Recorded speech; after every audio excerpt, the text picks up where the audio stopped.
Welcome to the Independent Artist Podcast, sponsored by the National Association of Independent Artists. Also sponsored by Zapplication. I'm Will Armstrong, and I'm a mixed media artist. I'm Douglas Sigworth, glassblower. Join our conversations with professional working artists. Welcome back, artists and artisans. Here we are. It's the podcast, Independent Artist Podcast, back for another week. Douglas, how are you, sir? I'm going to use my usual I'm good, but I'm actually a little bit run down. Had the COVID booster and my flu shot yesterday, so it's a pajama day all day today. So lucky it's not a video podcast. Yeah, that knocked me out actually worse. I felt worse with the, this is like, oh, we're going to get sued. This was my personal experience. It doesn't match up with everybody's, but I felt worse with the vaccine than I did when you had COVID? The actual virus. So, yeah. Wow, that's awful. And I know you got it pretty bad. You got COVID pretty bad. You were down for the count for a while. Yeah, but the COVID booster was afterwards, and I'm like a goldfish, and I swim around the bowl, and I can't remember the next thing that I've done. So memory is my enemy, I guess, if you will. How'd your van do going back home? Did you guys drive okay? Everything work out? Everything was good. Are you going somewhere with this, or? Hey, I'm going somewhere. It's like Vandemic 23 is what we're dealing with. I feel like every single person that I've talked to has had car troubles or van troubles, including our dear friend Matt Hemminghaus, who had his van stolen. How awful. I mean, it doesn't even drive like a, and this is probably why they nabbed it, because it was easy to hotwire or whatever. But yeah, right out of the artist parking from between 9 a.m. and 5:30 when he went back to get it, somebody nabbed it, went for a joyride. What a nightmare to have all your stuff broken down on the street, and we just go back to get our van, and it's gone. Mm-hmm. And it'd be like, it wouldn't have been towed because it was parked in artist parking. So that goes right to it getting stolen. So my heart goes out to him on that one. He ended up piling it all into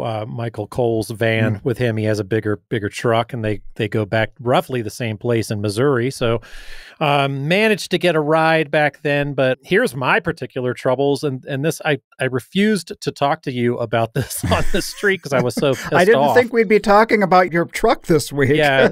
So when I was on the way, and maybe we'll post this picture because it's it almost looks like a painting, but it was like 8 o'clock in the morning. The sun should have been well up, and it is night dark outside with that inky, like ominous sky. And I drove my truck like through the dark burgundy red to get to Kansas City from Santa Fe. Like the way the front was limed up. Oh my God. I drove 3.5 hours, which was the remainder of my trip that morning, in the burgundy, right? And I'm dealing with hail and wind. It's pushing me all over the road.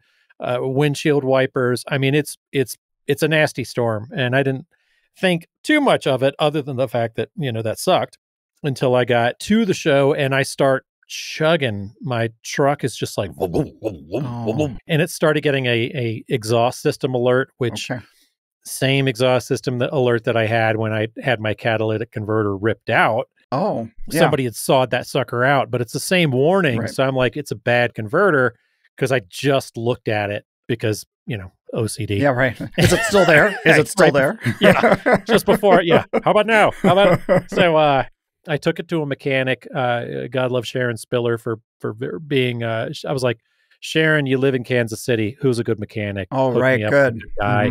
Well, I called him. He shifted me out to somebody else because I have diesel. Went to these guys, and they're like, they bring back my air filter. He's like, I think we found the problem. Yeah.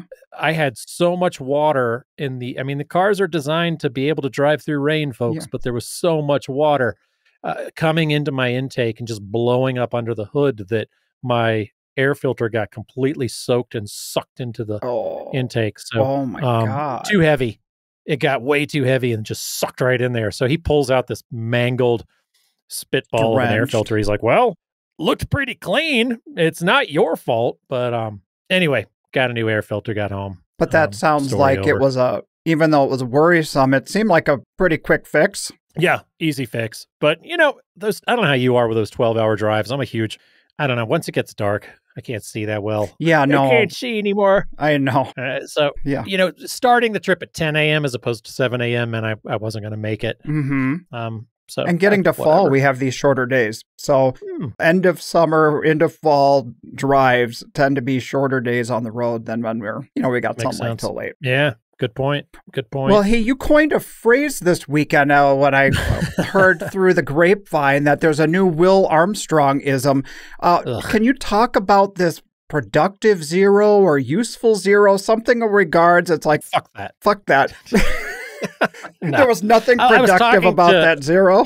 No, there was nothing productive about it. You ever have a bad night and you're at the end, if opening night happens at Plaza, it's 5 to 10. It's like, I did bad, like 0 sales. Okay. But like everybody that I talked to all the people that I felt like I was going to sell to for the rest of the weekend. It's like, well, that was, I did my work, I laid the groundwork, and I was talking to Jeff Zachman about that. And I said, yeah, it was like it was a 0, but it felt like a productive 0. And he was like, he laughed and he's like, yeah, it was a productive 0 tonight. And I talked to him later in the weekend. He was like, that 0 was not productive. There was nothing productive about it. That was not a productive 0. That was just a regular old shitty 0. Oh, bummer. So, God. But whatever. I don't want to hear your sympathies. We all take our lumps, right? We do take them. That's true. We absolutely do. So I did fine. It was mediocre. Yeah. But some people did great.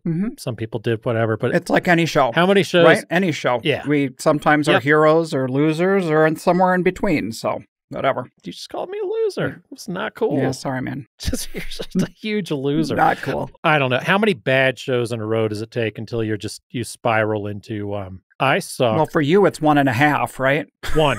Typically one. That's it. Yeah, one dip at the well. I'm like, nope. My work is passé. The industry has passed me by. Nobody thinks I'm young and cool anymore. I suck. Well, we had a situation I wanted to talk about. It's kind of funny. We had a couple of sales that were in the rain, but people didn't want to. They were like, we didn't have any way to get it home. Can you please bring it on Monday? And that's a lot of times it's part of our discussion with people is, yes, we'll deliver it. We'll hang whatever. So we have the pieces in the booth for the whole weekend with nice enticing red dots on them. But then it's like everywhere we turn, there's like either drunk people waving their hands around or kids. And suddenly we become extremely paranoid that these pieces that we were happy to sell might not end up going back to the place where they're going to go because they could get broken. So we had a little bit of a nerve wrack on that one. It doesn't belong to you anymore at that point. It's theirs. So you're like, oh God, I've got somebody else's super expensive thing in my booth. It's weird because, we're used to handling glass and moving it around, but suddenly after it's sold, the value kind of sinks in. Like it's been given to you and then you might have to give it back. It's kind of a whole different feeling. Yeah, I feel the same way. You know what I started doing? And I'm not alone at this, but when I don't feel like doing the deliveries, I say, well, they're trying to negotiate it. And I was like, I always pitch them, hey, I've got an idea. Why don't I take it back to my hotel? I'll wrap it up tight and leave it with the bellman. You can pick it up at your leisure. You don't have to come back into the art show. And they're like, done. Because, that's a good way to do you've it. made your purchases. You don't typically want to come back. Yeah, totally. That's a good plan. Man, I don't know about you this weekend, but I got another great neighbor. Whenever we're next to the Graces, Keith and Sherry Grace, we have just a fantastic time, not necessarily just with the sales, but with, the camaraderie that they make for a really great neighbor. Well, I love those guys. They're really, really sweet people. I ran into them at the coffee shop. So, yeah.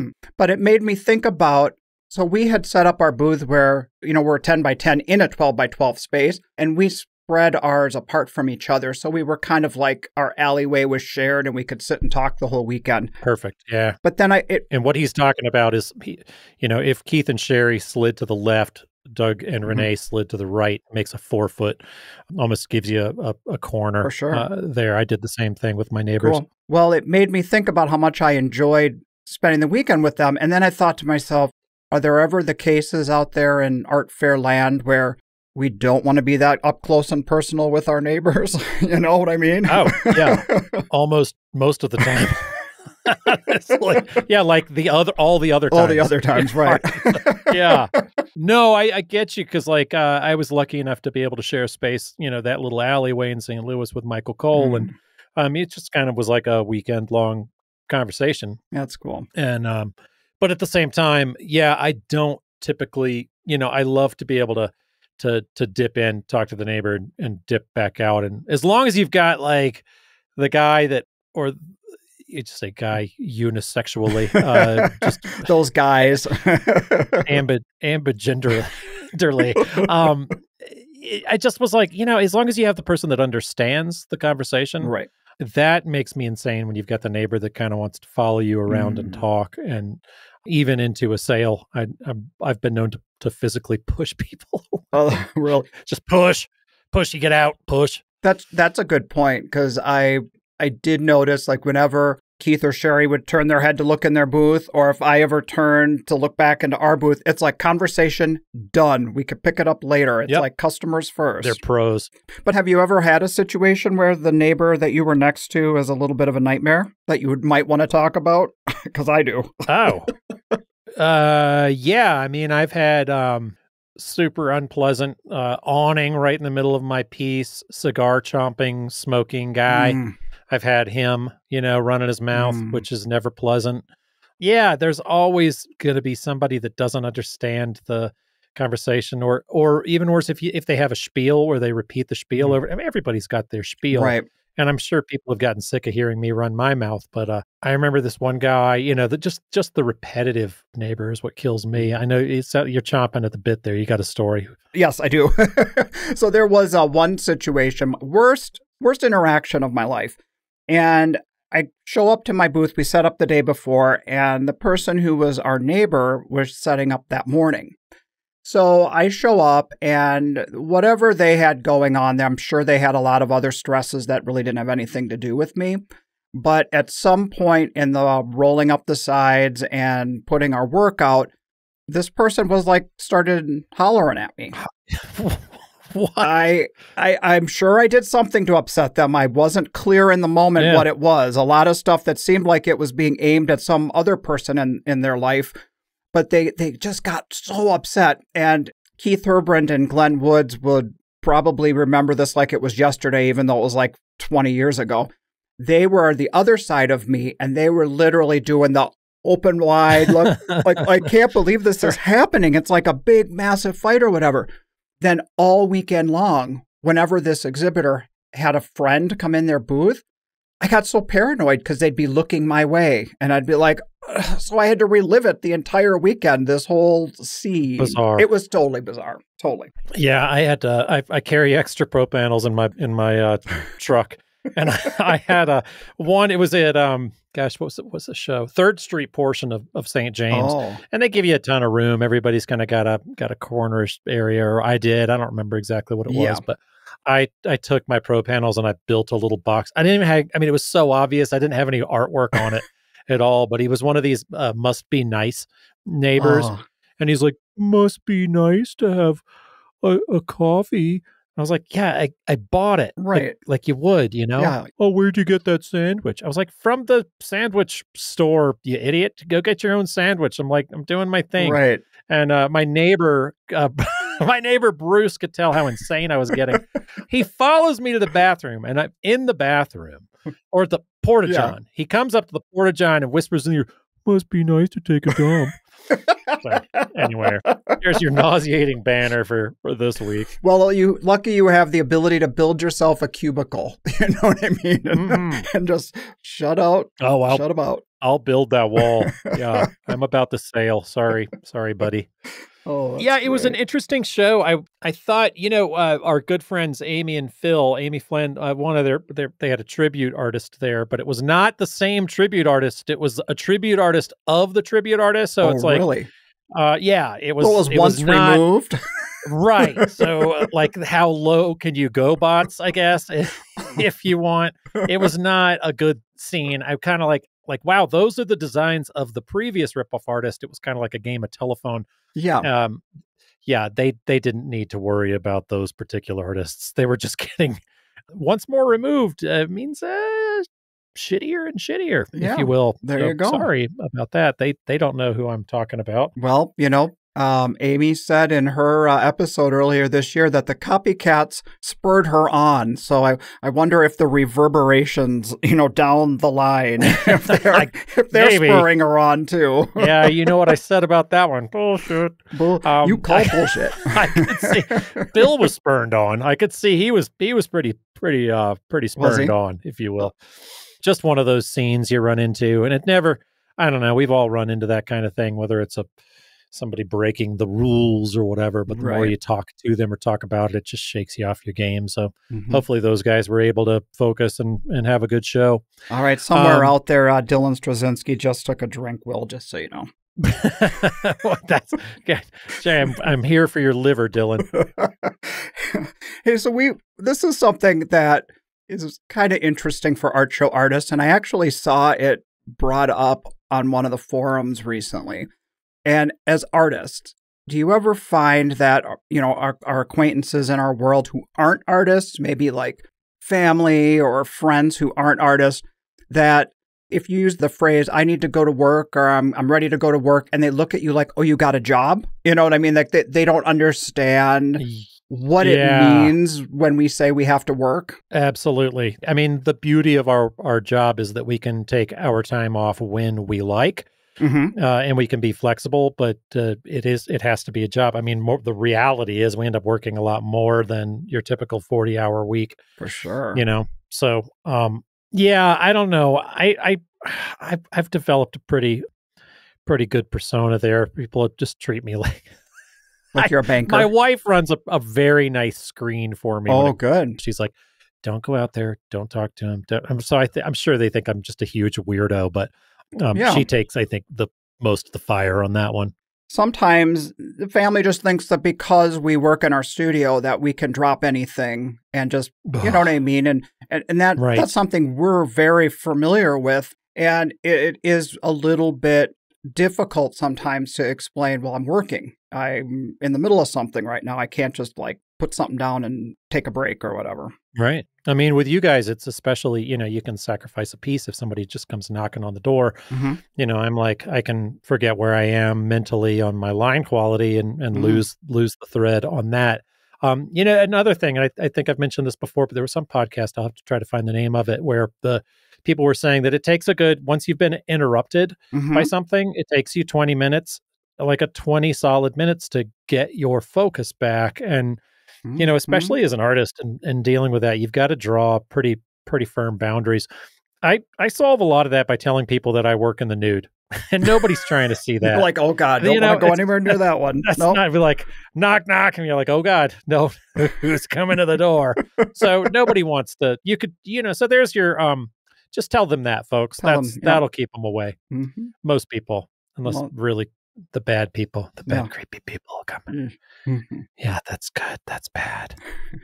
So I've had the pleasure of being neighbors with these lovely folks at more shows than I can count. It almost seems like they've been, I feel like since I met them, they've been within walking, distance, a few booths away, at 40% of the shows that I've done. And I couldn't think more highly of this couple as artists and friends and just good humans. Well, tell the people who you're talking about, Will. Oh, no, it's a secret. This is just a generic opening, and I don't even know who I'm going to interview next. It's one of those shows.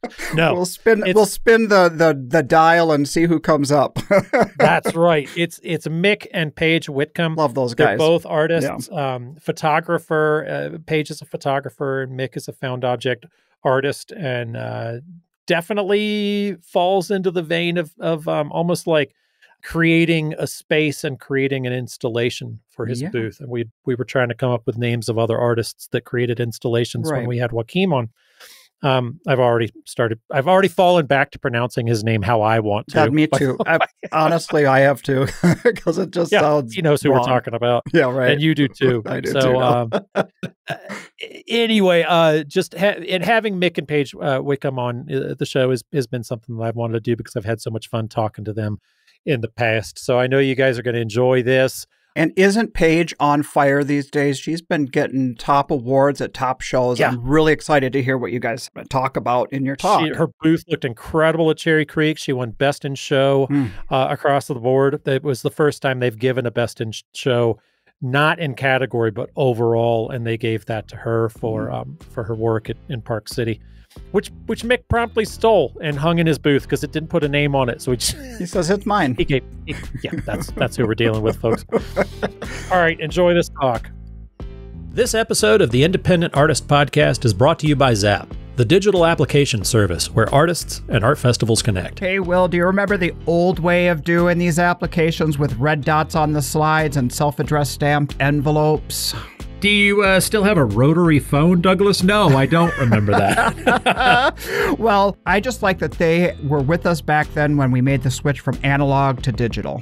It's a huge switch, and now Zap is the industry standard. And they're always creating features that make our lives easier, too. So I do like what Zap does, and I do like that most of the shows I apply to are on Zapplication. Exactly. So I personally appreciate what Zap is doing, and thanks for not making us reinvent the wheel every single week like we used to have to do. Hey, everybody, we have a call to entry this week, and it's from the show Artisphere in Greenville, South Carolina. My wife and I both exhibited there last year, and as I've said before in the past, this show is aggressively friendly. I've never had the show take such good care of the artists. The show runs from May 10th through the 12th. That's Mother's Day weekend in 2024. And isn't it a great event for mothers? I mean, doesn't that bring out the crowd for Mother's Day? It always does. I've always found that to be the case. People go to brunch and they bring mom to the show and get her a little something to take home.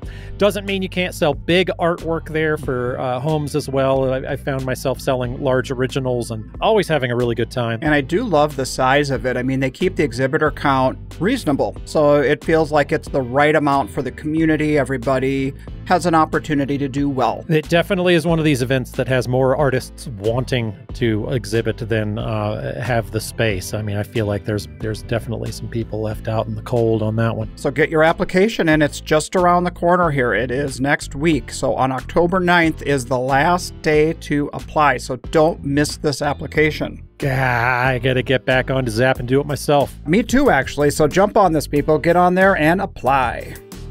We are here with the Whitcomb family. You guys are in, what part of Missouri are you in? We live in the Ozarks, but specifically Springfield. Nice. One of the many Springfields around the country. One of every state has a Springfield, right? I've learned that from The Simpsons. I think so. I was very disappointed to find out.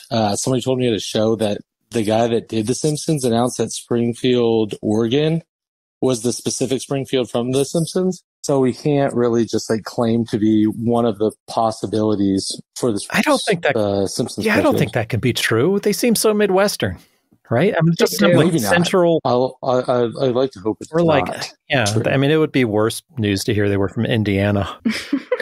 Offense intended to any Indiana listeners. You know how horrible it is.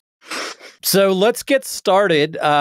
Jump right into this thing. Who got into art festivals first? Like, which one of the two of you guys? I started doing them first. Yeah, I remember I met you at Cherry Creek one year. You were unloading your gigantic truck and had a big double booth. I think, or even earlier, because I met your blind dog Blue. Yeah, he's downstairs. Awesome. I love that dog. Yeah, Blue's still chugging away. So, you guys is your background in art, Mick? Did that start? No, mine's not. My degree is in business, and I think it really didn't even start post that. Like Paige and I, we were in Southeast Asia for a couple of years and kind of got into manufacturing out there. Rewind. So okay, I gotta hear. Okay, let's start there. That's where we want to start right there. What puts the Whitcombs in? How'd you guys get together? Let's start with that. How about that? Oh, Dave, let me get this one. I knew this was going to happen. I was like, he's going to ask. And Mick has a very fantastical story of how things happened that I don't know is entirely accurate. That's the kind of story I like. That is all of my stories. Will, you probably already know this one, but so Paige and I, we were both in college together. We both went to Missouri State, and I am 2 years older than Paige. So your listeners might be surprised to hear that I was a bit fratty back in my my youth. So some of my buddies and I, we would schedule, like, to graduate, you have to have 25 gen ed classes or whatever it winds up being. And so rather than taking them all your freshman and sophomore year, like the dummies in the college world would do, we would schedule one. Mick, this is not, we had an agreed upon college story, and this is not the agreed upon. Is this the better this one? Is a good one? Which one's this better? Is a good one. I want to know. I want the best one. No. I do not want all of your listeners to know this version of events. Because okay. So I would schedule one class with my buddy Tyler. And Mick, I'm serious. Don't. God, I'm like already editing. Yeah, she's going to make us cut it anyway.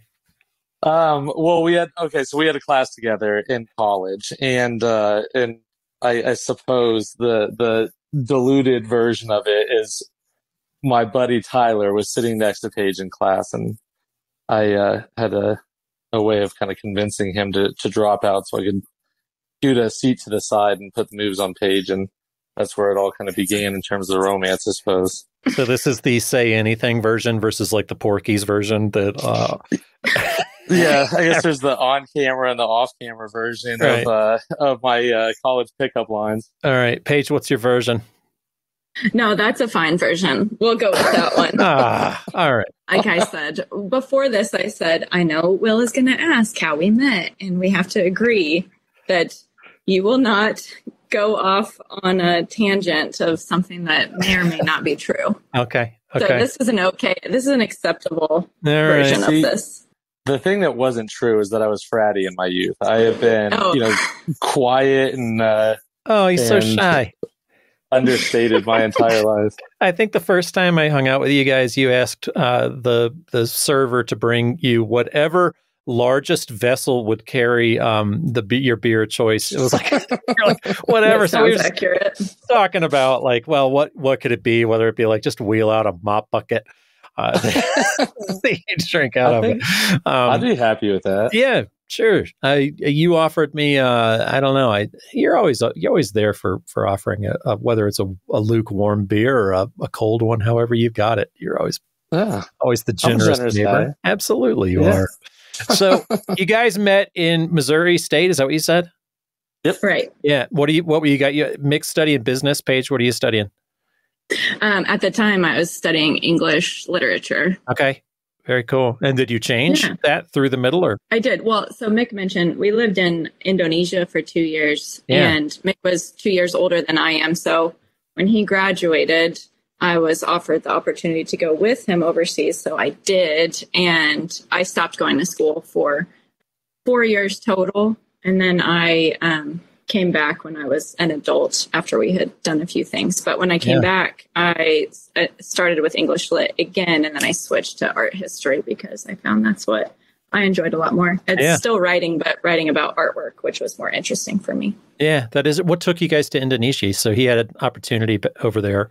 Yeah, so when I was in college, my dad, he owned a private security company in a little Southeast Asian island called East Timor. They were formerly Indonesian, but they got their independence, and that resulted in some negative things. So he wound up going over there with that company, and then I would work kind of in summers and go over there for 3 months a year, helping out with those operations. So that's what, first kind of exposed me to the area. But then once I got out of school, I had spent some time in Bali just for sanity breaks while I was working out there. And I mean, in terms of being, 21, having no responsibility, Bali's a pretty fun place to do it. So we kind of took the opportunity. We moved the day after I graduated, and, we were over there basically off and on for about 2 years.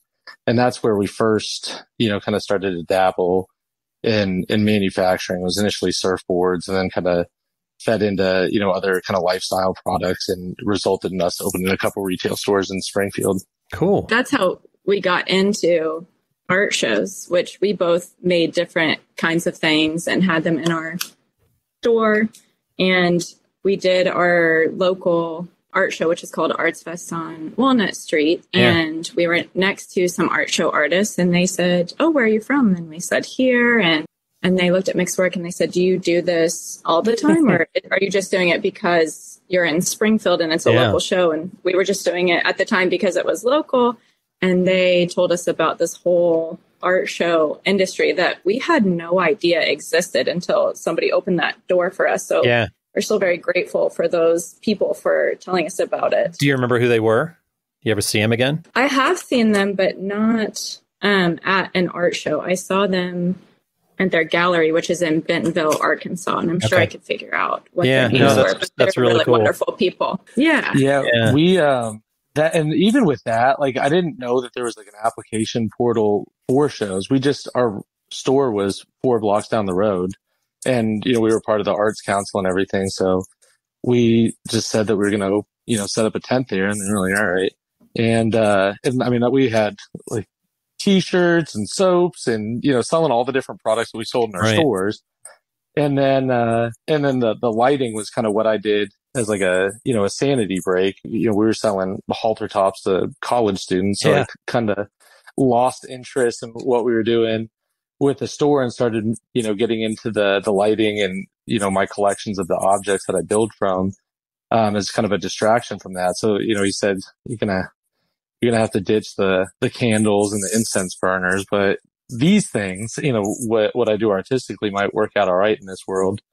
And that's kind of how it started. Yeah. So it starts from like a store standpoint, just kind of seeing one of these. I mean, every show kind of has some kind of festival, and it's got buy sell, and it's got this, and it's got that. And it's like, like Susie and I always joke about, like, when we go up to Minnesota, there's this little Phelps Mill show, and we look at that show and, like, with the caliber of it, and, like, we just kind of want to grind it and we, like, not show my work, but, like, just do like driftwood lake puns, and just like, I'm like, I could definitely do this, and just kind of, man, I just want to see if I can. Like, we know how to do what we're doing. So that kind of opens up this other thing. Like, man, I wonder if I could, there's a show that I do in Chicago that's kind of, I've talked about it before, but I don't want to, now I'm going to badmouth it. So I don't want to name it by name, but you feel like you could just sell whatever, you could just make a gift shop.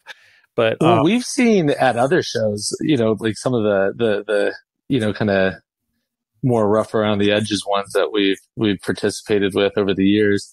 And there are products that we were sourcing out of, Thailand and Indonesia, Malaysia, different products that we were importing into the States and selling through our stores and others. Yeah. But as those artisans from those countries, we should. Right. Yeah. We're just carrying all kinds of different product lines, but I'll be at a show and I know exactly, what this is, what region it's from. And, like, we've experienced all of those things. It's just branded under, Tim Stevenson or some person at the Somebody's show. name. It's kind of, kind of funny to see who's representing. If Tim Stevenson is a real artist, I'm sorry, that was a fake name that Mick was using. This was not directed at you. All characters on the Independent Artist podcast that have been made up are not based on real characters. So it is, but the first show that I ever applied to on Zap, like after this gentleman kind of told us that, we might be able to make some money doing shows. The first show I ever got into was the St. Louis Art Fair, and I might have told you this story in the past, but so I applied, I got in, which, in hindsight is absolutely remarkable. Well, it is and it isn't. I mean, I feel like a lot of times when people, I had real remarkable luck the first time out of the gate with my body of work, and it just has to be like people just haven't seen it before. So I'm sure you were something unique, and when you applied, you might not, you might be embarrassed by what that application looked like now, but at the same time, when you were there, people are like, "Whoa, what is this?" So I did that, and I didn't really know one show from the other. It's just that's really the closest one to us in Springfield. Sure. And then I had applied to another show, which I won't say what it is, but I told him before this, if you tell the story, you cannot say the names. I already got in trouble for the Tim Stevenson thing. So I got into this other show, and I saw the email that they sent out for show B, and it said average artist sales was like $3,000 for the weekend. And so, I get on the phone and I called Cindy Lyric, because of course I figured that the director would want to talk to me personally. And, I said, hey, I'm kind of new to the industry and I was accepted into your show, but I just wanted to apologize. I'm not going to be able to attend because I saw this other show. Average artist sales is $3,000 a week or whatever the thing happened to be. And, she was incredibly kind and laughed at me and informed me that I probably wanted to cancel show B and, that I'd do, real well at St. Louis, and I did. And that was, the money that we made there was kind of the turning point where we realized selling in larger urban centers across the country would be far more lucrative than through retail stores in Springfield. We ended up closing our store, I think, 3 months later. We made all the plans to start doing this professionally and full time. Right. And then we closed the store after a couple months and we never looked back. That's amazing. Yeah. Yeah. That gallery pace versus the pace of shows. It's almost like shows are, I see why people want to do it. I see why people want to cheat too. It's like, well, it's almost like these shows are Christmas at the mall in the 90s. The mall is kicking and it's like the last week before Christmas. There's an urgency. We're only there for a weekend. It comes with a high level. So I get it. And it's also, what you're talking about is similar to, why people don't want to do galleries and why they don't want to sit there. The energy is a lot different. But would you ever want to go back to that, like open up something else, or is that? I don't know that we ever will. There's a lot of temptation for me just because, like with what I try to do with my booth display, like I really love kind of creating an entire like environment, kind of placing people in this world of the past. I think that helps people kind of absorb the stories that I try to tell, with what I do artistically. Right. So I'm kind of burdened by the fact that, we have to be able to, erect it and break it down in, 3-day increments or 2-day increments sometimes. Yeah. So does that affect the shows that you do? Like what you are willing to do, like the morning setups or just a 2-day show? Are you only looking for longer ones? Or are you willing still to do these short shows? No, I do them all. We're just gluttons for punishment, and Paige is in considerably better shape than I am. So she usually pulls the weight in terms of setup and breakdown. But, we do, like we've done a bunch of the Florida shows with the morning setups, and it's never ideal, but we're usually able to get through it. But if I did, like we had a longer term installation, even if it was like quarterly pop-ups or something, we have so many remarkable things just in our collections and showrooms. And, we can bring our nicer leather bound books and, some of the really remarkable decorative objects to kind of frame the theme and the time period of the pieces that we build from in terms of the actual artwork. We were talking, was it this season or last season? I can't remember. I was talking to Whitcomb, and he does an installation. His booth is Whitcomb Neal, and he'll do the installation we've all seen. And we were trying to come up with other artists that do kind of installations. And you create kind of, if I'm pitching your booth to a show, then I'm like, it kind of gives a visual break between the white tents too. It's like this installation where you're walking past and you're like, whoa, here's this shop. Here's this like apothecary shop, almost like this kind of, I wouldn't want to say that because it kind of sounds like maybe an insult, but not steampunk at all, but definitely this kind of like take you back in time, but there's a modern flair to it as well. So and I think that is, even if it weren't just, my work specifically, but there are a few artists that, kind of cater to a more industrial theme. And, there will be, a couple of steampunk artists at the shows as well. But even for people that really, aren't drawn to what I do artistically or, some of those, I do think just that visual break that you were talking about can kind of serve all of the artists pretty well, because, when you get back to, whatever ones that being, more vibrant colors or contemporary work, you're a little bit more receptive to it, because you've got that little leafy stuff they serve with sushi, cleanses your palate. You are the ginger in the grocery store sushi pack. I'm the art show ginger, baby.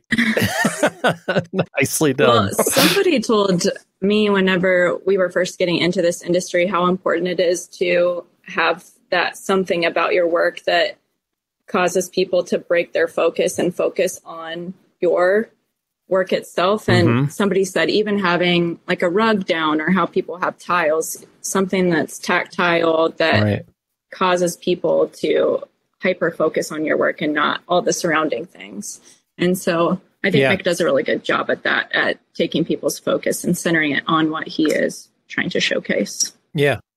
And and we're kind of hanging on Mick and because he started, but I did, like, I was talking to Paige about a jury, and it was a show, like you had said, I wish Mick could talk to people about his work and explain like everything that goes through it so that they would understand. It's like, well, hell, this is the opportunity. It's like, here you go, talk to everybody. What is it about your work that, I mean, how are you? I mean, I know it's a very considered, like what the objects that you are looking for.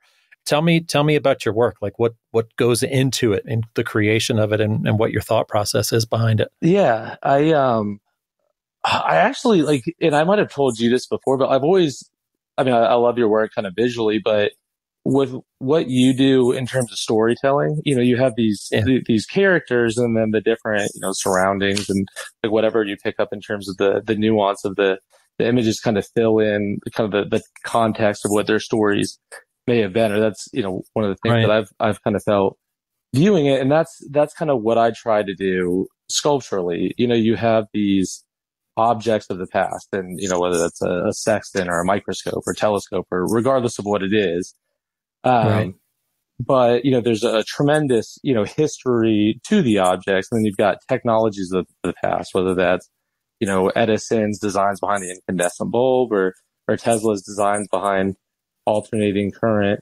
And I try to kind of pair the two to kind of shine a light on this kind of lost generation of objects, historically kind of the origin of modern industry, but functionally, pieces that are obsolete today. So it's more, kind of narrative than it is just, attractive things on a shelf, but that kind of, abstraction that you get in terms of altering, what are essentially just antiques and reworking them into something that has a hair more utility, naturally kind of draws attention to the pieces. And once you kind of get the wheels turning in your head about, recognizing that you have, an object that is not quite right, and you're kind of wondering, where the lighting comes into play, you start to reflect a hair more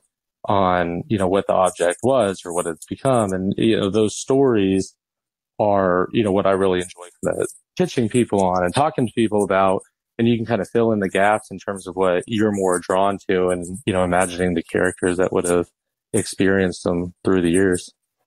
Right. It's funny that you say that. And I wonder if that's why we've been neighbors so often too. When you're putting a show together, it's like these kind of stories that I'll play with the past and the present, and tell out of focus kind of narratives. And I think you do the same thing. If you've ever been next to Mick, he's constantly talking and engaging with people and talking about the history of these objects. And then there's something about the presentation of that and the way you're putting your lights into it and running new electricity through these pieces, and just telling a different narrative that kind of creates its own space and time. That's always the goal. And it's fun too, because I do have people that, are just kind of drawn to them at the surface level. They've got kind of an industrial design in their loft apartment, and they like things that are, cast iron, or they have the Edison bulbs as kind of a design theme, but those are never the sales that I really enjoy.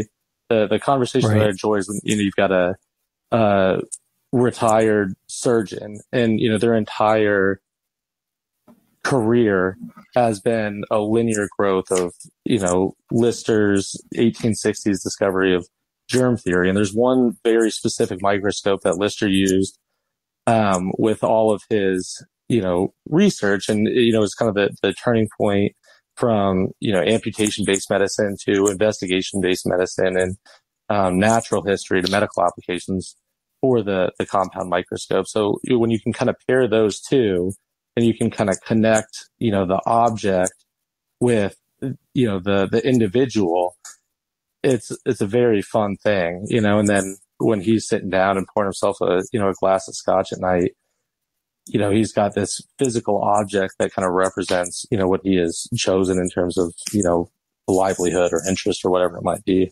Yeah, I agree. It becomes kind of part of, there's certain jewelers, they sell something and it becomes part of their own style, their own character. It becomes like a signature piece. I can see you selling signature pieces to a room, kind of transformative pieces to a room. As far as that kind of stuff goes, did you were creating these pieces, like even when you were doing like as a side thing, as you created your first kind of shop? Is that right? Just like as background stuff, or were you selling them? Initially, because it started with kind of our collections of the object. We were like kind of just generally collecting scientific innovations from the 19th century for a little while. So I think it was more just a distraction from, something that I didn't enjoy professionally. So I was just kind of tinkering with things for the sake of passing time. And I think that's when I first started to build a concept, started to figure out where I was going to go with the things sculpturally. So I don't know when we started selling them necessarily. It was while we still had the store open, but it was probably deep into a bunch of really, really crummy versions of something that didn't become the body work that I do today. Well, I think your scope has changed too, because initially you were inspired by different scientific and mechanical instruments. And as you've been doing this work, your scope has changed to a specific time period and a specific quality of instrument too. Yeah. Yeah. And that is one of the things that is really helpful with what I do, is because I've always had just kind of the same margins. And that started to make sense for me when we had our retail stores, because the criticism that you get is like, why is this $3,000 and that one is $1,000? And for me, it becomes very simple, because I bought that one for $2,000. I bought this one for $600. It's the margins are the same with everything that I deal in. So if there ever is, any criticism or interest in the price point, it's very transparent. I say, well, I feel the same way. We were at auction and I was bidding on, this telescope, and I wanted to get it for $1,500, and then it's $2,000, and then it's $2,500, and now it's a very expensive piece. So that is one of the things that's kind of fun about dealing in found objects, is when we're doing shows to where we need to accommodate a lower price point, I'll build from, objects that are less notable historically, things that are not quite as complete in terms of the condition. And then when we're doing, really high-end shows to where there's, a demographic that is, receptive to those higher price points, I can go nuts. Like I've got remarkable pieces of history, and I don't have to, I don't have any insecurity about what the price point might be. I can build from, ticker tapes and, 18th century observation telescopes and these things that are usually priced, higher than what I would feel comfortable selling. But if you're in Sun Valley, Idaho, you don't have to have the same, concerns as, when you're in Arkansas. Right. Yeah, that makes sense. But I mean, you never know who you're going to find in Arkansas. That's true. Because you never know. Waltons down there. Yeah. Right. Oh man. I was at Fort Worth one year when, one of the Walton family was walking down the street, and it was early. Oh, wow. The show had just opened up, and those in the know were kind of like, stiffening up there. Like, oh my God, there's more money than God. Just walked down the street, and this woman, her jewelry booth next to me, I was getting ready to tell her who it was. And she was like, the lady comes in. It's like, seriously, the richest lady in America. And you're like, here's my card. I'll be open in 10 minutes. Oh my gosh. You're like, wow. Yeah, she was super offended. You're like, yep, you just offended the richest lady in the world. Oh my gosh. I mean, that's not even an exaggeration. Is it? The richest lady in the world. All right. So we've, tell me, so you guys go on, like big kind of, do you do mostly auction, or do you kind of picking kind of things? Is American Pickers kind of the bane of your existence for making your prices go sky high, or how's that looking? I think, yeah, I think more than anything, it has just convinced people at art shows that like finding the things that I build from is incredibly easy, because they're like, oh, I saw something old turn up in a barn on a TV show, and it's a very, finding a hay trolley from the 1920s is a very different endeavor than finding a Victorian harp scale or something along those lines. Right. So when we first were starting, we found more in that kind of like picking avenue, stopping into different antique stores and stuff. But that was mostly just because we hadn't honed in on quite so specific of a time period or a theme as I have now. Like everything that I deal in now falls in line where there was, or in the time period that there was innovation in the way of early electric current. So the bulbs, the sockets, the cord, everything that I add to the pieces in terms of hardware is historically 100% historically in line with the time period of the objects that I build from. So it's a much more specific time period of objects that we seek out. And that, kind of requires us to go to more notable auction houses in terms of finding really remarkable pieces. And more than anything, I'll take those pieces, which, maybe that's a Galileo era observation telescope, a $50,000 telescope, and we'll trade that to collectors that we deal in. One $50,000 instrument that should obviously never be altered, should stay as part of a museum or some institutional collection. And I'll trade that $50,000 instrument for 25 $2,000 instruments. And those $2,000 instruments, there's something that is damaged or they're not salvageable mechanically, and I can alter them without, having some sort of panic attack about destroying history. Interesting. So you do respect that kind of thing. You have vendors or people that deal in that kind of stuff that you can call. Like you find stuff and your eyes light up and you're like, holy crap! They're asking $4,000 for this $50,000 thing, right? And so is that part of your business? Are you trading back behind the scenes with different things? Yeah, it's almost all trading at this point, because you really can't find with how specific I am in terms of the objects that I seek out. They very, very rarely just surface at, regional auction houses or, estate sales or something along those lines. But the collectors that hold these things, like fans specifically, there's a braid surgeon in Arkansas that has the largest collection of early electric fans in the world. And it's more than 10,000 fans, and none of them are duplicates. So, he's got two 1913 Emerson tank fans, but one was made in the Chicago factory, one's made in the St. Louis factory. So like a guy like that, it's not like I can convince him to sell me things because he's got far more money than I do. But if I have an Edison Electric fan that he doesn't have in his collection, I can convince him to trade me all of his duplicates in exchange for this one thing that he doesn't have.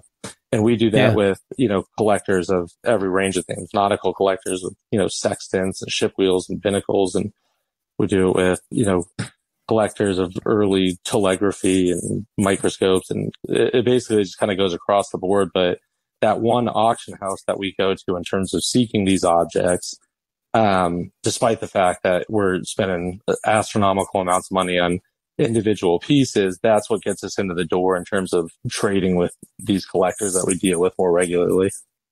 Yeah, I think the first time that we've met and been neighbors and stuff, but the first time I spent any time with you guys, you had a big double booth in Cherry Creek, and I think you'd had a great weekend. It was a great weekend there, and you said something on the way out, and you're like, "Well, you were looked kind of frazzled," and you're like, "Yeah, I had a great weekend, but I just spent it." Like you just spent it on, you're like, well, I just reloaded. That all went away. Yeah. And I'm like, God, that's it's almost like a jeweler buying gold. Yeah, diamonds and the astronomical cost, like you said, of keeping your business going. And Paige, yours is kind of it almost seemed like, and I don't mean this in any way demeaning, but it's almost like a spinoff. He's taking that 18th century piece of equipment, and it's like, okay, let's just use this. And there are very few people doing 10 type. I mean, there's very few people shooting just in film. Right. Whether it's Callie Hobgood or Kristen Shalachi and many others that we know and respect, but you are shooting in like taking that kind of, is it 18th century? It's Is that 19th century. 19th. I don't know anything. You're good. That's why you're here. You're good. You're good. The tintype method of photography was invented in 1853 in France, but it wasn't brought over to the States until 1856. So it was primarily used in the 1860s during the Civil War, and then it died out in the 1870s to the albumin print, because with tintypes, they are technically direct positives, meaning there are no negatives in the sense that you can make duplicates from. So since they're on metal, there's no way of passing light through the image to make a print.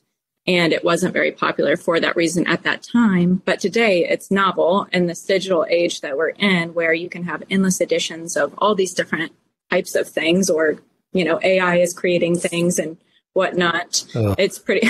Sorry, that's a whole different tangent that we can go off. That's a huge hot button. Right. Oh, Will just vomited in his own lap. That's why that's awkward for the show. But yeah, it is. But you are creating these things as like, I went into your booth and was blown away. I mean, you were telling these elaborate, sensitive. I mean, I say elaborate, that they're elaborately posed, but really thoughtful and sensitive stories, and within your work, and that really are evocative. And thank you. You can't get another, right? Like if I fall in love with a piece of yours, I've got to get it. Right. They're all singular editions. So I really like keeping it true to the process, and that there are no duplicates of anything. So if you want something, this is all that I have. I will say I've gone to some location and I've staged an entire scene. I will take a few photos at that scene. However, different lighting, different chemical flares, the models have different movements, all these different things happen that contribute to each image looking entirely different from the next. But if there is an image that you look at and you think, I have to have it, then that is the only one that I have. Right. You better get it. Yeah, that's insane. Like that there's an immediacy to your work, like a painter almost, you know, that doesn't duplicate or revisit compositions. That there's an immediacy that if when it's gone, it's gone. It's good for me. You know, kind of Beth Bajorsky too. I get really bored. Even say I've had an image for like 5 shows, which of course I've had images for longer than that, but of course I get sick of looking at things. So I'll get tired of it myself. And then sometimes I'll come back to it and I'll really enjoy it again. But for me, it keeps me moving and keeps pushing me to create more work and to keep challenging myself. And I think that's been good, to always be creating. That's something Mick and I were discussing before coming on the podcast, was just our different creative processes. And I think something we have in common is that we both get really antsy if we're not doing something creative. That doesn't mean that we have to be constantly making our work, but we have different outlets that we like to express that creativity. And I really like to cook. You know, a lot of what we do together also is restoring historic homes or historic buildings, and that's creative in its own right. So we both just always have to be constantly moving and working on different things, or we just get anxious. So I guess that's a good thing that we're both workaholics. Yeah, that is. I mean, you guys, that's Susie and I like sitting around. That's we don't make anything sitting. No, I'm kidding. But no, I mean, we talk about that all the time about work, and we as artists end up working so much more. Like we dictate our own hours, but Douglas and I were talking about that at the beginning of the show. But what that ends up being is just working a lot harder than even 40-hour weeks. It's just you're constant. Like 40-hour week would be a vacation almost. Yeah, but it's enjoyable work, I will say. But sometimes it would be nice to get away from it. You know, like definitely. Like this morning, I was making a doctor's appointment and I was trying to do the scheduling, and I was like, well, let me look at my schedule. And I had all these just tiny little things that you have to do, you know, like send invoice, call, check in, or whatever it is. And I was like, I can do it at this time. And she said, oh, that sounds nice to work for yourself. And I said, it is, but I also never stop working. Right. Yeah, that's so nice. You get to work for yourself. It's like, well, yeah, I can go have lunch with this person and just take a break and I don't have to ask anybody. But right. Yeah, then I'm going to work. Yeah, I'm behind, or I don't know. People don't end up respecting your time, and that ends up being hard. Right. But okay, so when you're talking about when you guys work, you have to take these. I mean, how big is your camera? Well, like, what do you right work here, with? but how big is the seismic? I'm bad with like weight and size. The camera. So Paige is very specific about only using historic equipment. There are certain collodion artists that will adapt modern cameras with backplates that will allow them to shoot wet plate.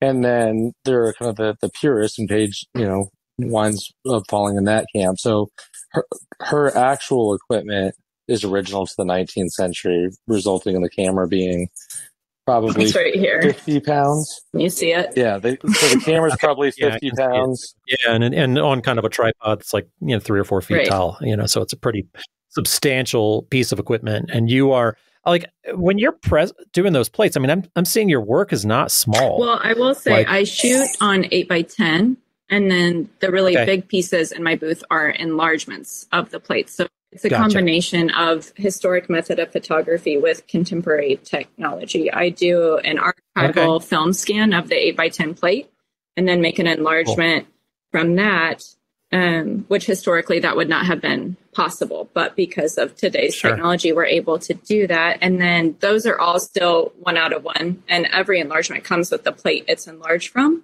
So it's like me giving you a negative, even though it's a direct positive. But, some photographers used to do that. So that I'm not making any copies of this image. That's incredible, even though you have the ability to make copies of it.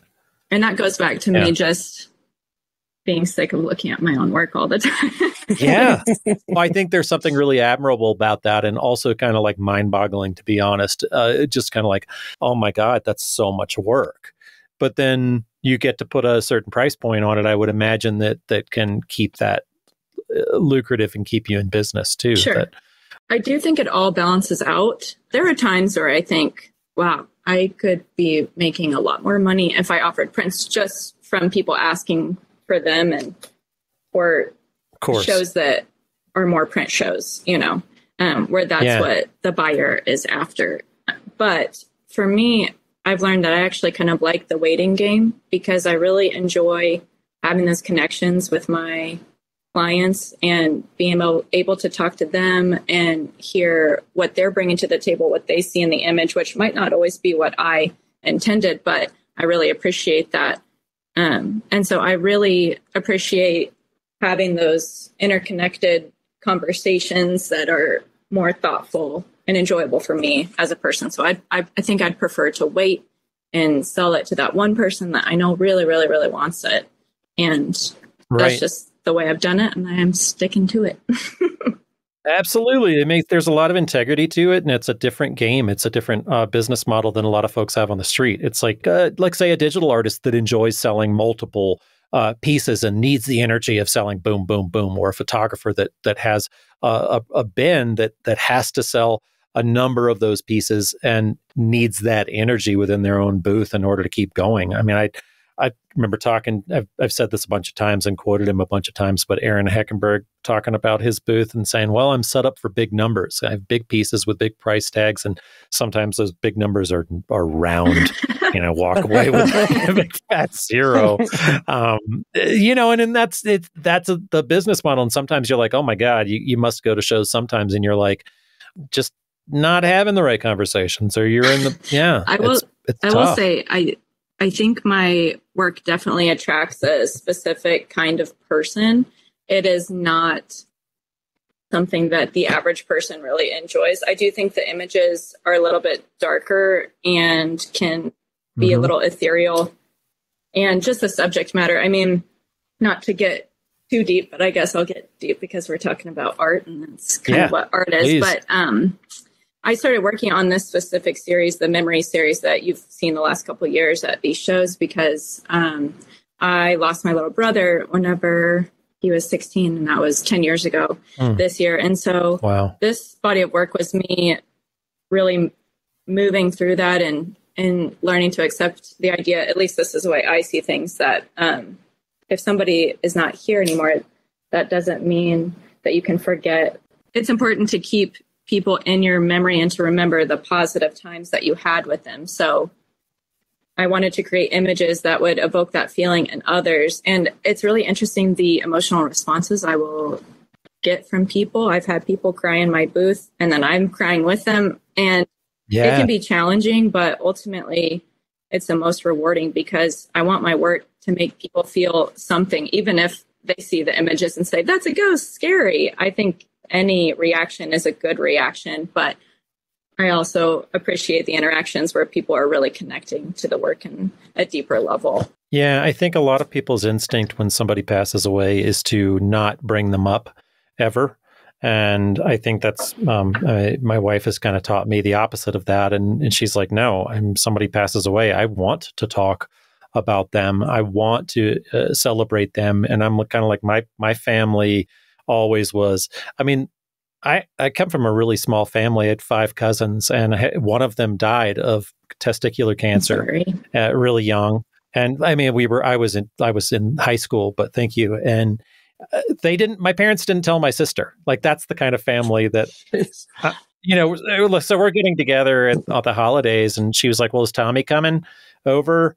And we're like, I just kind of looked at her like, Tommy's dead. Like, Tommy. Oh my gosh. No, Tommy is not. So yeah, it's some people's instinct very, steers towards the, like, don't talk about it. Yeah. Whereas I think it's a lot healthier to get into things. I think I was probably more inclined to not talk about things. Maybe not to your family's extent.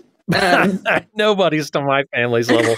Yeah. But I think that, I didn't really like talking about it. And that was more of a defense mechanism because it was weird. Sometimes I could talk about it and be completely fine. And then sometimes at the drop of a hat, I would just be bawling, crying. And I didn't want to be doing that in public at that time. And so working through this has allowed me to see the silver lining and to get through it and be able to talk about those more challenging topics in a positive way. Yeah, that's amazing. And you've got to have pretty meaningful, memorable sales, like, because you have to have these interactions with people that are so deeply personal. Well, whenever we were in Park City, I sold to a customer, and it was the funniest interaction because I met him and I remember his sister-in-law who he was with, and she came back the next day. And she was like, he's still thinking about getting it. And I said, oh, okay. Is his name Tom? And she said, what? No, it's someone else thinking about getting it. And I was like, yeah, I'm sorry. I must have mixed things up from the night before. And so this woman was a saint. She got on the phone, called him, and made him pay over the phone. So oh my God. It was hilarious. But when we went to deliver it, I told Mick, I was like, I really am not quite sure who these people are because I obviously was interweaving my memories. And so we get there and I did not remember him, but we stayed and we had the most wonderful conversation. So he told me he really loved the image because he grew up in Idaho on a farm, and it was one of my cowboy images.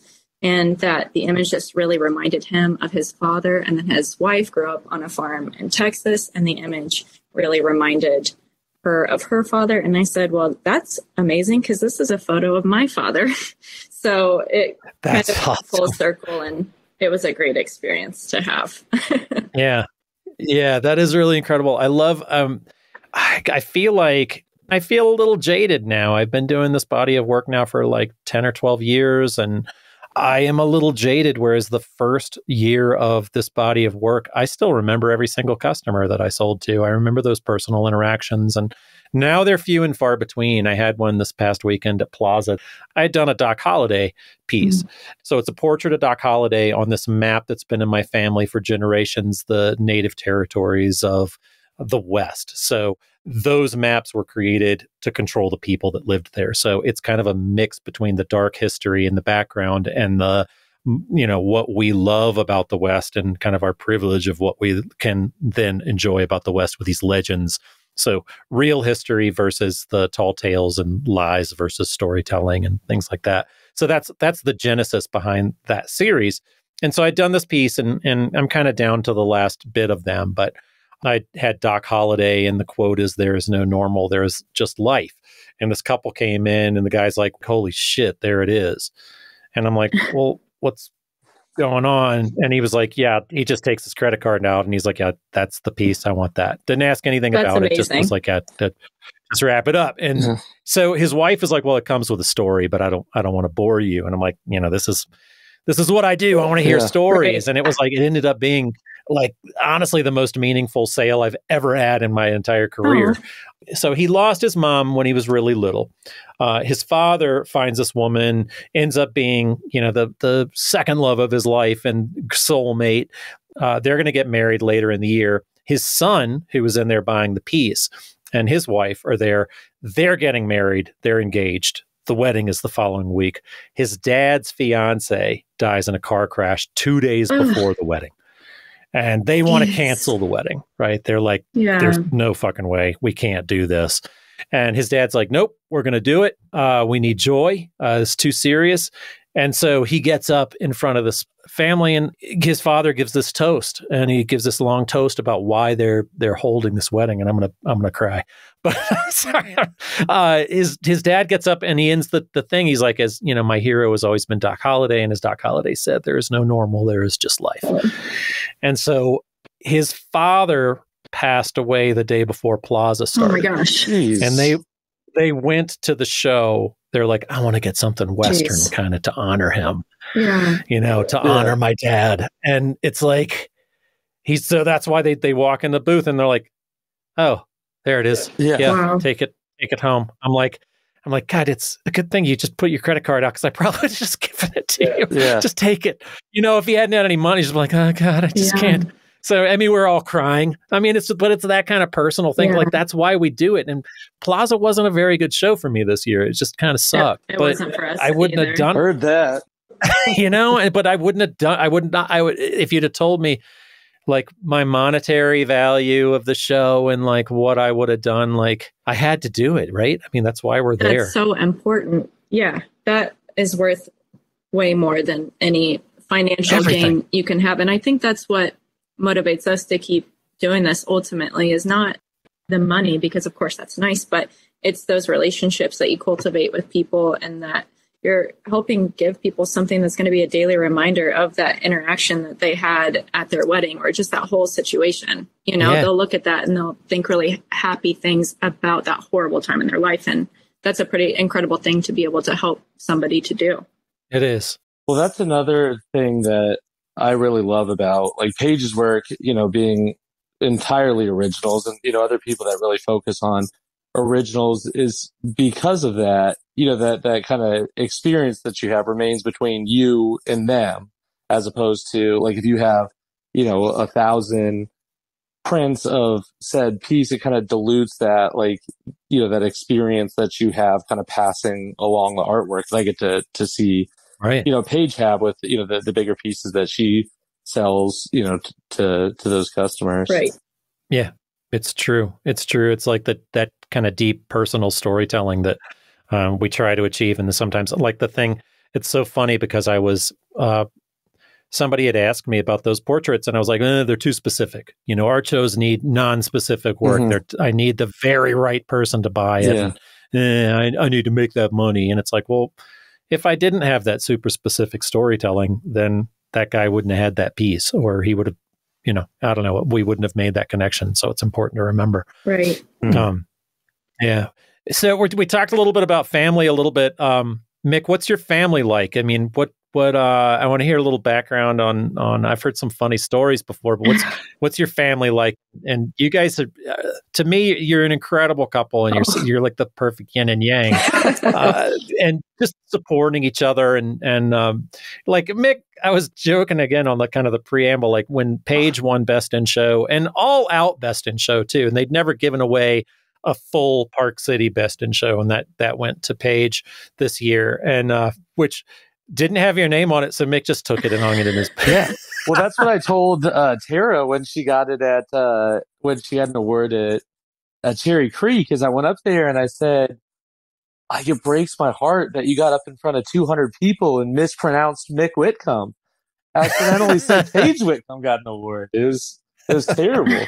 it's just so deserved. I mean, you're hitting this sweet spot in your work, and it's incredible. But I love the two of you guys together. But let me hear. We'll get in the Wayback Machine and hear a little bit about your background before we kind of. I like to hit that too, so it's just kind of fun. Well, you have you met Colin, my younger brother. Your younger brother, yeah. And I am certainly the least wild of the Whitcomb men. So I don't know that's true. Somebody just called bullshit. Yeah, but I don't know. We, my older brother, he's a year older than me, so we kind of had our upbringing together, and he went to the same school that I did for college. We lived together in college and all that kind of stuff. So we had our thing, and then my younger brother and sister are 10 and 11 years younger than me. So it was nice because I got I kind of had a different role in their life than I had with my relationship with Jake, but I got to, see everything from kind of a different perspective there. So I think that, things are probably getting better with age. Chelsea and Colin find that they get in far less trouble than Jake and I did in our youth. How old are they? What's the difference? Chelsea's 25 and Colin's 24 now. Oh wow! Yeah, just real knucklehead sweet spot. Yeah, right. Chelsea, she is crisis response something or another. She goes out on those mental health calls and prevents them from escalating. So she's out doing really good things, saving the world. Colin has a career in finance, so he's doing really bad things, but making a ton of money at it.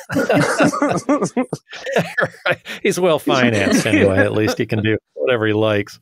Yeah, but Colin will still come, and which is probably how you've seen him and stuff. But he'll still come and help us set up the shows and hang out, and whatever, get on the Tinders of whatever cities we're on, and probably has tons of fun.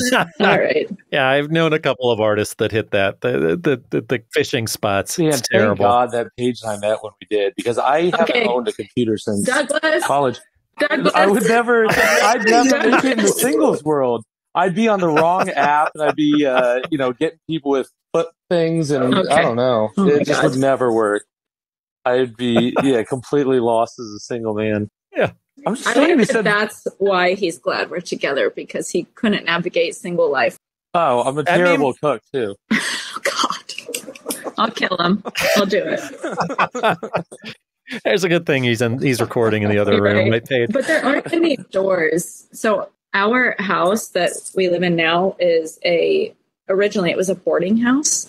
And so it's technically a 5-bedroom home, but the rooms are very tiny. And so we made it into a 1-bedroom home, which was brilliant. So anyways, this is technically always good for resale. Right.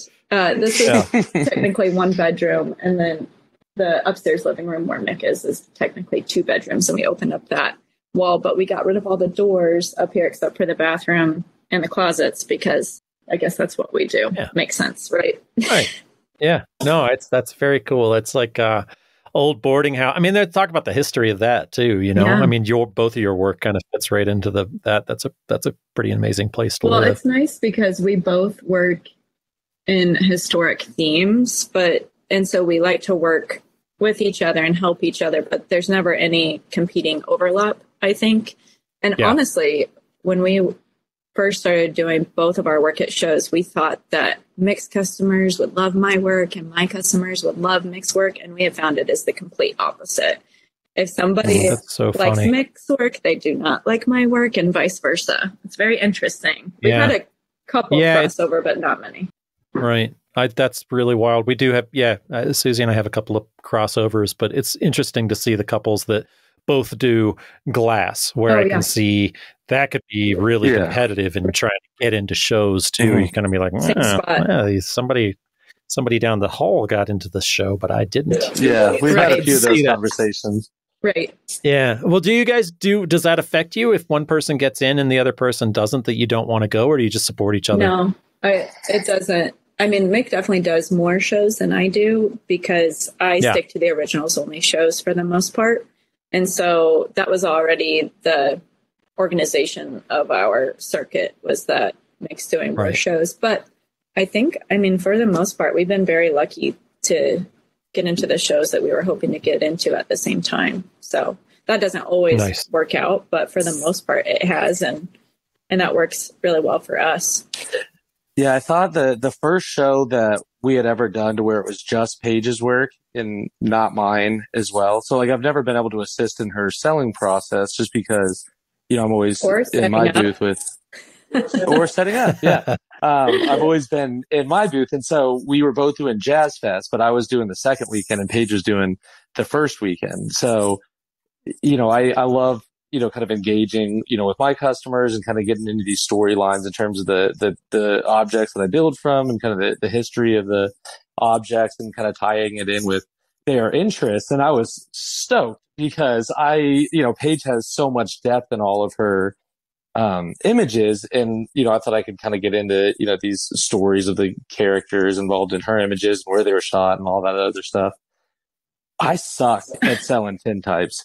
My God, was it horrendous. I would be listening to him and I'd be behind him, like waving my hands and like, what are you doing? That's not right. Don't say that.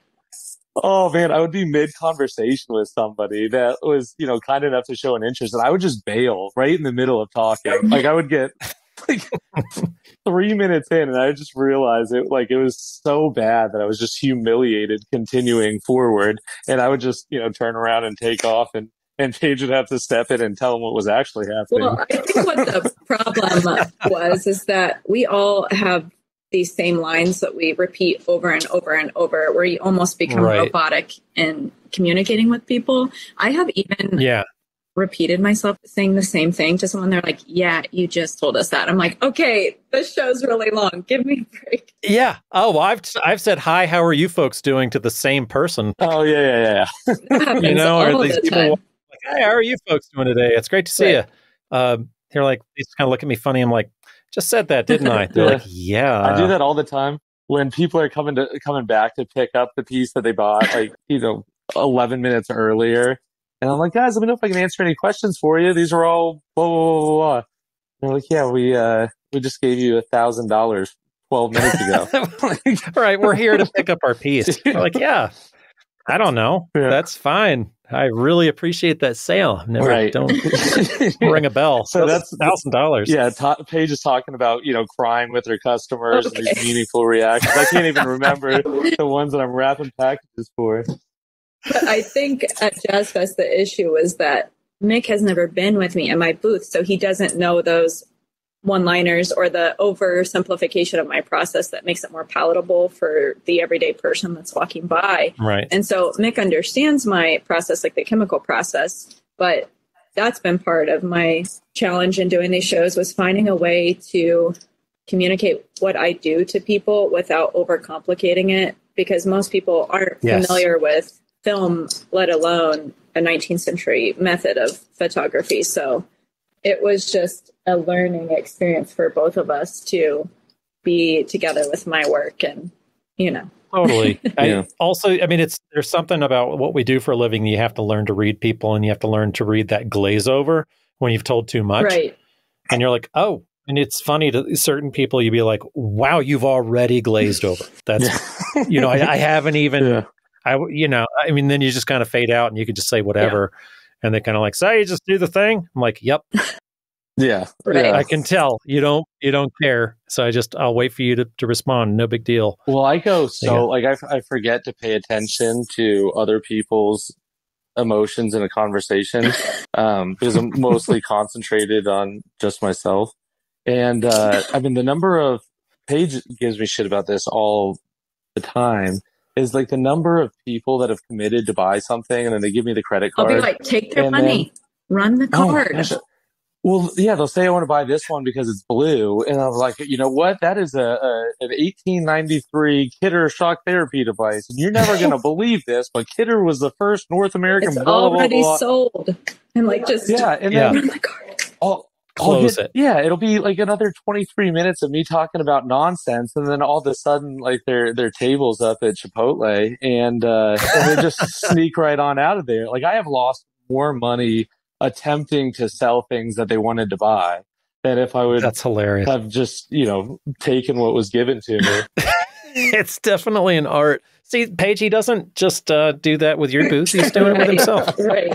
Yeah, that's just who he is. We got to love it. Yeah, I'm incapable of selling either of our artwork. Right, just close it. Learn to say yes, Mick. Just say yes, take it. Yeah. But you manage, we all kind of, I feel like you guys do a really good job. We've talked about this on the show with other folks, and you do a really good job of looking like your work too. Like people want to buy a piece of you, they want to buy a piece of you guys and kind of take it home because it's like, well, you look like your work and you're selling your work and you're, amicable. You guys are both pretty. This is radio. We can say that. The Whitcombs are pretty, folks. So, but does that ever get into a situation where you got to walk into the other person's booth and be like, all right, out, just get the hell out of here. Just chase them off. I don't No. Usually it's my personality that drives them off. So if there was something to being pretty, that doesn't make up for the things that come out of my mouth. And Paige is one of my favorite pastimes is making men who hit on me feel very uncomfortable. So yeah, that's a skill that I have. Yeah, Paige is not subtle. How do you do it? A lot of times if people say something that's offensive, I will just look at them and not say anything and just keep looking at them. And then people will just keep talking and I won't respond. I won't say anything. I just stand there. And then eventually what usually happens is somebody will say something nice and then be like, okay, well, thanks, and then leave. So I just literally don't say a word. Ooh, I got a good story for you. So we did have this come up one time, and this was it was a while before COVID, but we were doing Ann Arbor, which is usually a gem in terms of really obnoxious conversations, and so we're doing Ann Arbor, and old Betty Yeager was doing the show as well. And so it was an artist. It wasn't a patron at the show. And I certainly will not say who the artist was, but he had said a couple of things to Paige that were very dismissive. And that was when she was helping me with my work, not knowing that Paige is very obviously the good artist of the marriage. No, don't say that. So, no, I mean, but you're both accomplished. She's an accomplished artist. You can, you're both. So you don't talk shit about Paige in like the context of art shows because she's been very widely celebrated with her work. And so we go over and we're just hanging out talking to Betty like you do, and we're talking shit about silly experiences at the show. I told her everything that happened, and Betty said, "Let me go over there." And I said, "No." She said, "I want to meet this man." Well, Mick, you weren't with me at this point in time. And this is how I got myself in trouble, because she said, "Let me go over there." And I said, "No." And she goes, "Well, I want to say hi to Mick." And I said, "Oh, okay. Duh." And so we go over there, and she got me under the false pretense that she strictly wanted to speak with Betty, Mick. go. And she makes a beeline to this man, and she asked him if he said all the things that I told her he said, and he said, "Well, yes." He called Paige a worker monkey, and she didn't appreciate that. Well, and that was on top of a bunch of other just extremely sexist, gross things. Anyways, so she asked him if he said all those things, and he talked to it. And I don't remember all that she said to him, but Betty is very good at explaining to people why they shouldn't have those behaviors. And at the end of it, she told him that if he didn't behave himself, she was going to bend him over her knee and spank him. And this man was like 65. And, Betty telling someone they're going to spank him. But it wasn't even as courteous as that. She said, "I will bend you over my knee and I will spank your ass." It's like, if you're just going to just put a little icing on the cake. So then we had to finish. That was a breakdown, and we had to finish breaking down. And I was like, "Oh my God, dude," because I'd like make eye contact with him, and I just didn't want to deal with him. And after he was packed up, he got in his car and he came over, and I was like, "Oh, great, here we go. He's gonna say something." And you know what he did? He said, "Here it comes. Your friend made a lot of really good points, and I'm sorry that I said those things to you. I wasn't meaning to be that rude." And I said, "Oh, well, thank you. Apology accepted." And then he left. Yeah, super nice dude. So I know, always has her friends back. Yeah, boom. Score another one for Betty. Yeah. Absolutely, she does. If she's in your corner, man, there's no more loyal friend. I love her. Yeah, sure. That's incredible. Man, I love ending it on a story. Does that feel good to you guys? Mick, you good? You feel? I feel great, man. I poured myself a couple ounces of my favorite bourbon and sat down to talk about Sasquatches with my boy. Thanks for letting us push everything back. Mick finally went to the doctor, and the good news is he does not think Mick needs surgery. So, thank God. So muscles, or as opposed to spine, he has a double herniated disc. But that's good. He did some some witch doctor Wiccan earth worshiper stuff. Popped my back. Okay. Did all of those oregano things. in your ear. And yeah, I've got no love for chiropractors. I don't trust them. Okay. But at a certain point, my butt was pointing left and my shoulder was down, and somebody had to straighten me out. And I think you feel good. Been successful in doing it. Cool. I don't feel good, but I'm straighter looking. Yeah. I think people were getting kind of concerned for the shape of my body at a He looked like the letter S. So I'm prettier. Man, I hate that. Take care of yourself. Get some help, Right. Yeah. I do so many stupid things on a regular basis. It's just absolutely remarkable. Yeah. We're not, you gotta be in it for the long haul, right? You just the fact that I've survived to the ripe age of 28 is pretty astounding. Oh my God. Okay. More tall tales. All right.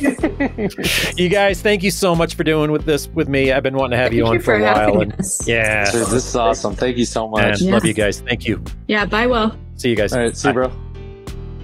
What a great talk you guys had, Will. Thanks so much for sitting down with them and sharing their story. Based out of how it feels to just hang out and talk with those guys, minus the beers, or maybe there were beers. I don't know. I'm not telling. Maybe. It's a video. Yeah. It's not a video. It's what do you say? Just a podcast. No one's writing us up, so do what we want. No, we're not cops. We're not cops. So yeah, it's always great to be able to talk to those guys, and it just feels like just a slice out of a friendship of conversation. It's nice to be able to ask them questions as opposed to just hanging out and telling dumb stories, which is what it typically is with those friends. Cool. Well, by the time this airs, we will be another year older. This is our birthday weekend coming up here as we record. I'm not taking one this year. No, you're skipping it? I heard you said you were going to take one. I'm not going to take one. Oh, the family's got some stuff planned, so I think whether I like it or not, I'm going to have a birthday this weekend. Okay. Yeah. What do you guys got going on? I got my shingles vaccine. That's what I had going on. You turn 50. Way to celebrate. Yeah, that's awesome. You get your shingles vaccine, which just is a good reminder of how old you are. Yeah, you get your AARP card, too, to go with it there, buddy. Is it 50 or is it 55? I don't pay attention to that stuff. I don't know. That goes in the garbage. Yeah. Get your discounts. You take them. You can have mine, too. Mm-hmm. But yeah, how are you guys celebrating in any way special? Yeah, we're getting together with the fam, and there have been some different discussions. When you get to a certain age when the kids, kind of take over the whole planning of things and you just get to show up. So that's kind of a fun feeling right there. Yeah. Oh, that is nice. That is nice. I'm going to go to a cross-country meet, and then we're going to go to brunch. And then, no, I don't know. I don't really, there's not a big, we'll see. Yeah, I'm not planning anything, but we'll see what my wife has planned. And she always treats me very well. So she does really nice things. I mean, me personally, I'm like, it's 53. I don't really need a birthday. Yeah, it's fine. But she'll do something special, I'm sure. But well, for those listeners out there who are new to the podcast and don't know what we're talking about, Will and I have birthdays one day apart. Literally, his Saturday the 30th of September, and I'm October 1st. So when we found out that our birthdays were that close together, it was like kind of weird. It's especially since we're so similar. Well, our road mom said she knew all along. She always called us brothers, and I guess it's true. Goddamn, that's crazy. Talk about old Beth Radke. We got to get her on. Give her something to look forward to at some point. Yeah, definitely. Talk to a retired artist on the other side of the scales. There, you just said a bad word. She hates that word. Retired is not in her vernacular. No, she's not retired. Good. I'm glad I said it then. Say it louder. Say it loud and proud. Yeah, she's retired. She's got her feet up. Bringing Steve Beers. Folks, I had a good time talking to y'all, but it's time to get back to work. I hope you have good luck in the getting ramped up on social media and getting worked up. This is always the time of year when shows start to wane a little bit and everybody seems to start getting really nasty. Oh, right. They're itching for a fight.